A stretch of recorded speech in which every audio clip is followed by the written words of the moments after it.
Hello friends, स्वागत है आप सभी का हमारे चैनल चलो फिल्म सुने में। आज हम एक्सप्लेन करने जा रहे हैं एक बहुत ही अच्छी हाइस्ट मूवी हीरोइक लूजर्स को। इसकी IMDb और गूगल रिस्पॉन्स दोनों ही बहुत अच्छा है। तो अगर अभी तक आपने चैनल को सब्सक्राइब नहीं किया है तो कर लीजिए, ताकि जब भी हम कोई नई वीडियो डालें आपको नोटिफिकेशन मिल जाए। तो let's roll up the intro और चलो फिल्म सुने। मूवी की स्टार्टिंग में हम व्यूअर्स कुछ लोगों को रेनकोट पहने हुए देखते हैं। तभी कहीं पर एक बहुत जोरदार धमाका होता है और मूवी यहाँ से पास्ट में चली जाती है। यहाँ पर हम 3 लोगों को एक पुरानी फैक्ट्री के सामने खड़ा देखते हैं। इस फैक्ट्री का नाम होता है दी मेथोडिक और इन तीनों का नाम होता है फर्मिन, लीडिया और एंटोनियो। फर्मिन और लीडिया हस्बैंड एंड वाइफ होते हैं और ये फैक्ट्री पहले फर्मिन के दादाजी की थी, पर 30 साल पहले वो बैंक करप्ट हो गए थे, जिसकी वजह से बैंक ने इस फैक्ट्री को जब्त कर लिया और अब वो दोबारा से इस फैक्ट्री को ओपन करना चाहता है। ये जगह एक एग्रीकल्चर कॉर्पोरेशन थी, तो दोबारा से वो इसे चलाना चाहता है और इसे शुरू करने से यहाँ पर लोगों की काफ़ी ज़्यादा हेल्प होती। इसीलिए वो ये आइडिया एंटोनियो को बताता है, जो कि उसका बहुत अच्छा दोस्त था। अब एंटोनियो पहले यहीं की रेलवे लाइंस में काम करता था। बाद में उसकी फैमिली और उसके बच्चे उसे छोड़कर चले गए, तो फिर उसने एक टायर की शॉप खोल ली थी और एंटोनियो इस आइडिया में आना नहीं चाहता है, पर फिर फर्मिन के काफ़ी मनाने पर वो मान जाता है। इसके बाद फर्मिन और उसकी वाइफ बैंक के उस आदमी से मिलते हैं, जो कि उसी बैंक से होता है जिसने उस फैक्ट्री को जब्त किया था, और अब दोबारा से अपनी फैक्ट्री को खरीदने के लिए उन्हें $3 लाख देने पड़ते हैं। और ये सारी बातें उन्हें वही बैंक का आदमी बताता है। वो आदमी फर्मिन का फ़ैन होता है, क्योंकि 30 साल पहले फर्मिन एक बहुत अच्छा सॉकर प्लेयर था, इतना अच्छा कि उसके गांव में उसका स्टैचू भी बनवाया गया था और वहां पर सभी लोग उसे जानते थे। पर यह बैंक करप्ट वाली दुर्घटना के बाद उसे सब कुछ छोड़ना पड़ा और अब उसका एक छोटा सा पेट्रोल पंप है और उसके घर की कंडीशन भी काफ़ी ख़राब है। और अब $3 लाख इनके लिए एक बहुत बड़ी अमाउंट थी।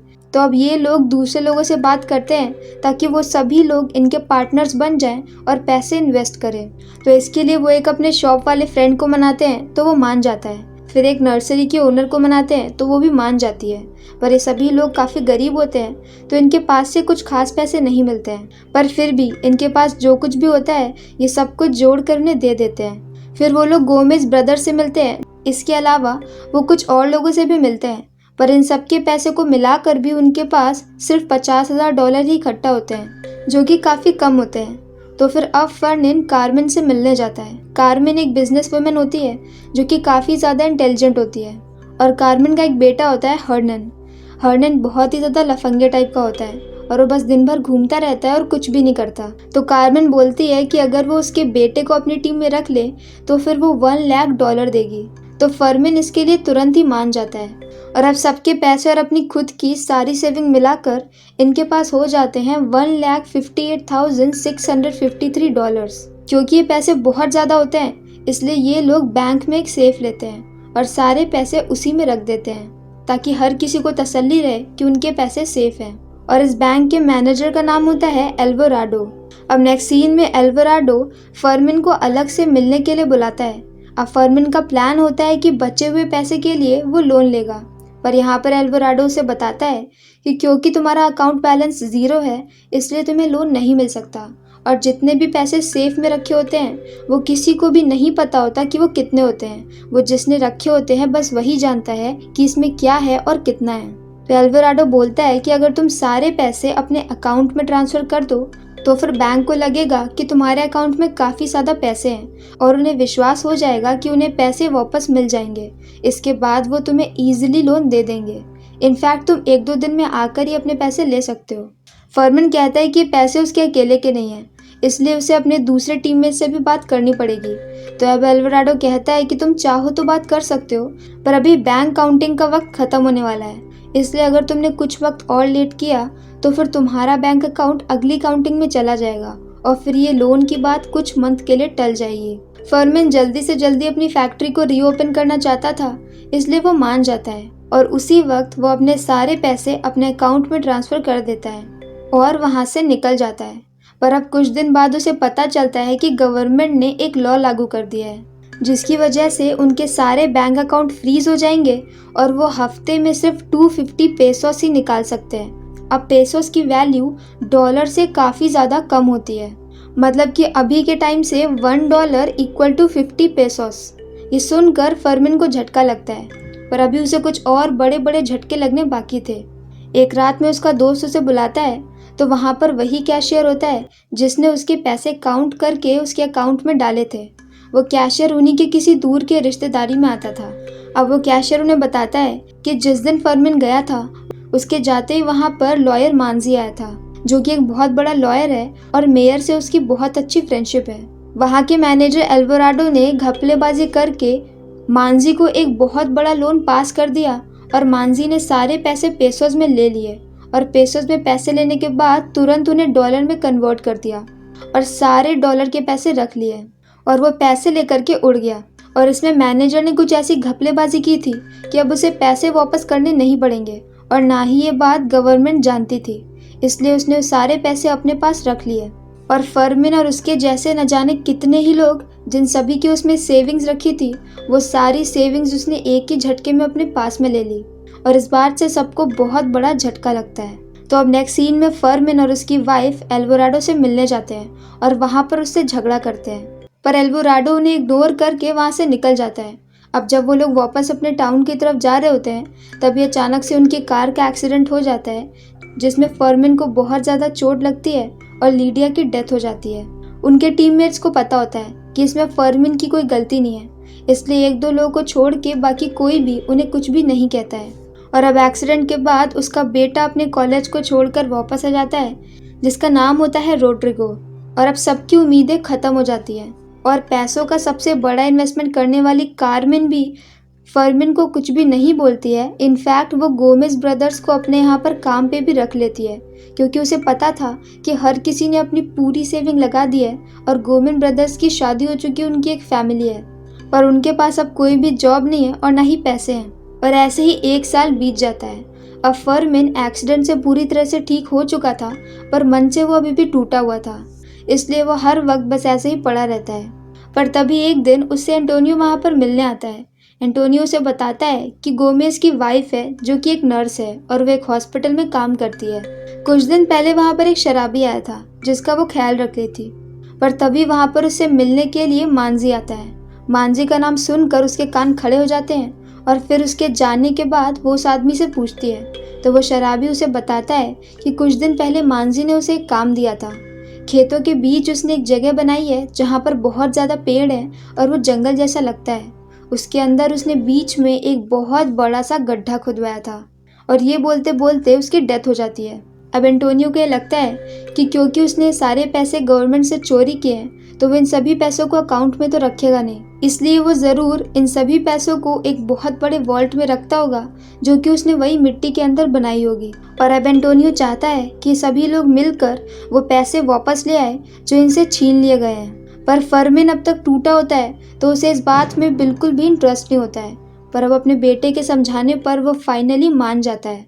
इसके बाद सभी लोग वापस से इकट्ठे होते हैं, पर यहाँ पर 3 लोग कम होते हैं। एक तो उसकी वाइफ होती है और 2 लोग वो होते हैं जिनमें से एक शहर चला गया होता है, क्योंकि उसे ऐसा लगता है कि फरमिन ने उसे धोखा दिया है, और तीसरे की डेथ हो गई होती है, क्योंकि उसने अपनी सारी सेविंग दे दी थी और वो इतने बड़े अटैक को बर्दाश्त नहीं कर पाया। अब फरमिन यहाँ पर बोलता है कि कल हम जाकर एक बार देखेंगे कि सच में वहाँ पर कोई वॉल्ट है या फिर नहीं, और अगर वहाँ पे वॉल्ट होगा तभी हम चोरी करेंगे और हम जितना भी चुराएंगे अपनी ज़रूरत के बाद बचे हुए सारे पैसे हम डोनेट कर देंगे। और इस बात के लिए हर कोई मान जाता है, पर जब ये लोग देखने जाए तो कहीं वहाँ पर मांसी आ ना जाए, इसके लिए रोड्रिगो उसके घर जाता है और खुद को एक नर्सरी की तरफ से आया हुआ बताता है। वो कहता है कि उनकी तरफ से उन्हें एक फ्री डेमो मिल रहा है अपनी गार्डनिंग की, और उसके बाद अगर उन्हें पसंद आता है तो वो आगे सर्विस कंटिन्यू कर सकते हैं। अब क्योंकि फ्री था तो मांजी मान जाता है।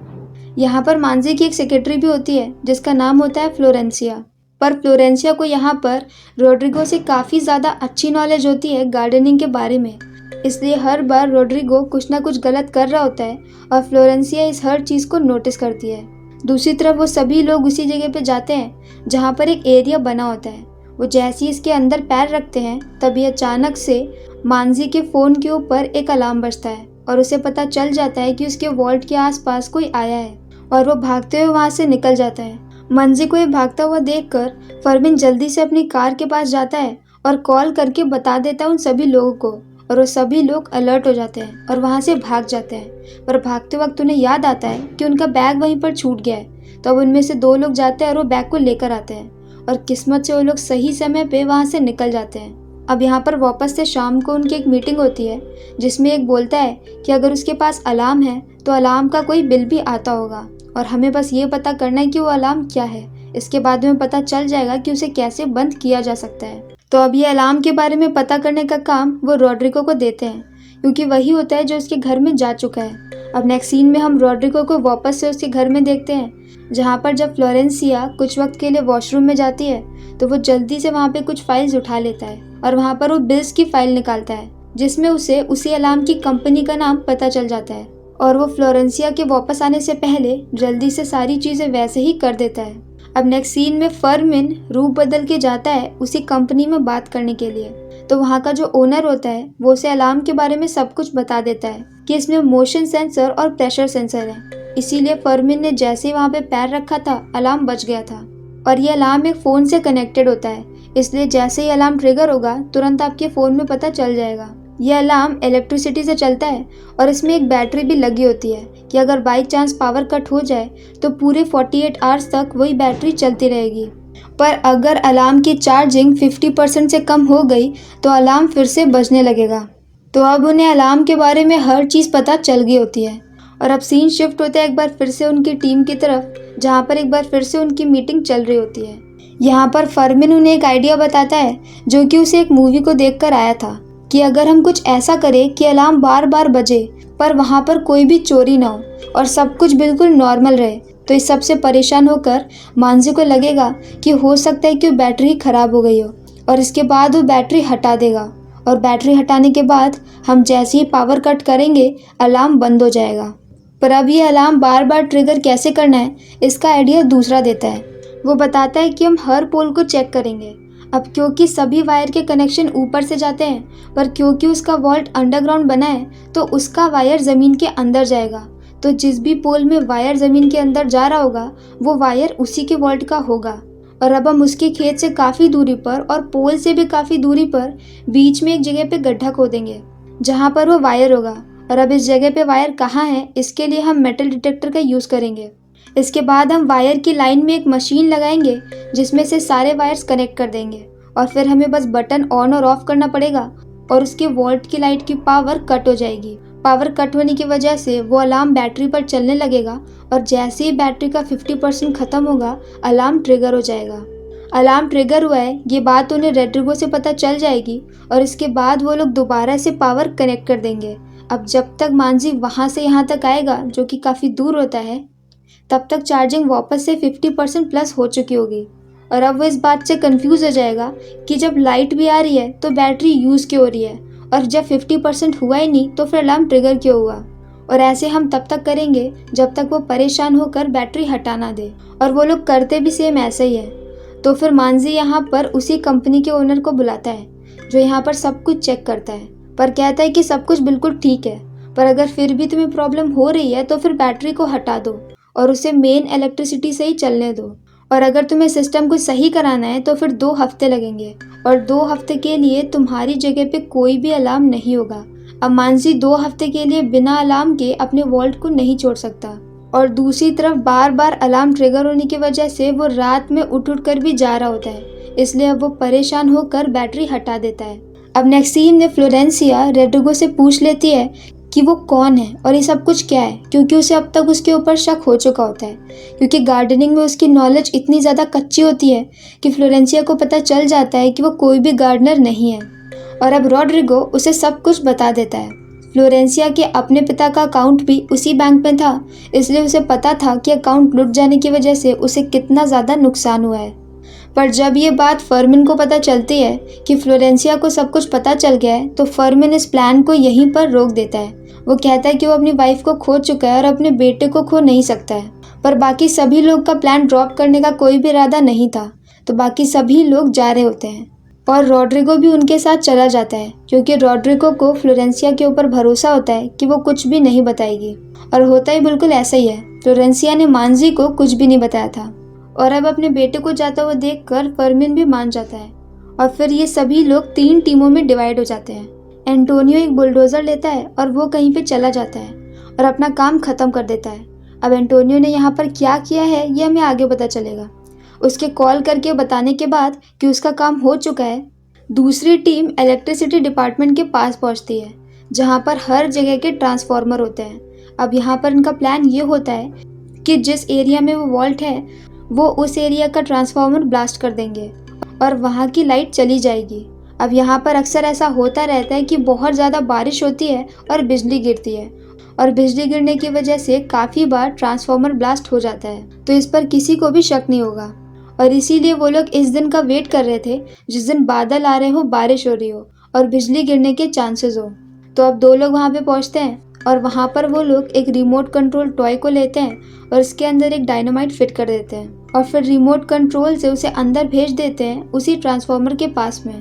पर क्योंकि ट्रांसफार्मर के पास इलेक्ट्रिसिटी बहुत ज़्यादा होती है इसलिए उसकी कार उसके रिमोट कंट्रोल से छूट जाती है और वो अपने आप ही दूसरी तरफ को चली जाती है और ब्लास्ट हो जाती है, जिससे उन्हें कोई भी फायदा नहीं होता है और वहाँ पर कुछ भी नहीं होता है और अब उनका प्लान ऑलमोस्ट ख़राब हो गया ऐसा लग रहा होता है। और यहाँ पर तीसरी टीम खेत के पास में खड़ी होती है और वेट कर रही होती है इशारे का। जैसे ही उन्हें फ़ोन पर पता चलता कि वहाँ पर ट्रांसफार्मर ब्लास्ट हो चुका है और पावर कट हो चुका है, वैसे ही वो लोग अंदर चले जाते हैं। तो अब अपने प्लान को कंप्लीट करने के लिए उनमें से एक आदमी जो कि अपनी कार के साथ आया था वो अपनी पूरी कार में डायनामाइट रख देता है और कार को एक्सेलरेट करके अंदर भेज देता है। और अब इतनी बड़ी कार के ब्लास्ट होने की वजह से वहाँ के सारे ट्रांसफार्मर ब्लास्ट हो जाते हैं और बहुत बड़े एरिया की लाइट चली जाती है। दूसरी तरफ मानसी एक पार्टी में होता है और वहाँ की भी लाइट चली जाती है, पर यहाँ पर सभी लोग बोलते हैं कि बिजली गिरी होगी और मानसी यहाँ पर थोड़ा परेशान दिखता है। अब पावर कट होने के बाद फरमिन और उसके साथी जल्दी से फार्म के अंदर चले जाते हैं और उस जगह पे पहुंच जाते हैं जहाँ पे वॉल्ट होता है और अब वो लोग जल्दी से वॉल्ट को काटते हैं और अंदर कूद जाते हैं। अब अंदर वो लोग देखते हैं तो बहुत ज़्यादा पैसे होते हैं, तो वो लोग जल्दी जल्दी सारे पैसे बैग के अंदर भरने लगते हैं। दूसरी तरफ मानसी अपने एक फ्रेंड को कॉल करता है जो कि इलेक्ट्रिसिटी डिपार्टमेंट में होता है और वो बताता है कि यहाँ पर कोई बिजली नहीं गिरी है, यहाँ पर किसी ने जानबूझकर ब्लास्ट किया है। और ये सुनते ही वो समझ जाता है कि कोई उसके वॉल्ट में चोरी करने आ रहा है, तो वो तुरंत अपनी कार लेता है और उसी की तरफ निकल जाता है। दूसरी तरफ अब तक ये लोग सारे पैसे लेकर आगे होते हैं और कार में रख रहे होते हैं, तभी दूसरी तरफ से वो मानसी को आते हुए देखते हैं। अब मानसी उनके पास पहुंच सकता था, पर तभी अचानक से वो एक गड्ढे में गिर जाता है और ये वही गड्ढा होता है जिसे एंटोनियो ने बनाया था उसी रात में अपने बुलडोज़र से। और ये गड्ढा उन्होंने इसीलिए बनाया था ताकि अगर मानसी कार से उनका पीछा करे तो वो यहाँ पर रुक जाए। और होता भी बिल्कुल ऐसा ही है। वो गड्ढा इतना गहरा होता है कि कार वहाँ से निकल नहीं पाती और वो लोग अपनी 2 कार से वहाँ से भाग जाते हैं। थोड़ी आगे जाकर वो पैसों के 2 बैग में से एक बैग कैरमन के बेटे को दे देते हैं और कहते हैं कि ये पैसे वो अपनी माँ के पास लेकर जाए और बाकी लोग दूसरी कार से निकल जाते हैं। पर यहाँ पर हर्नन उन सभी को धोखा देता है और सारे पैसे लेकर भाग जाता है और वो पैसे होते हैं लगभग $2 मिलियन।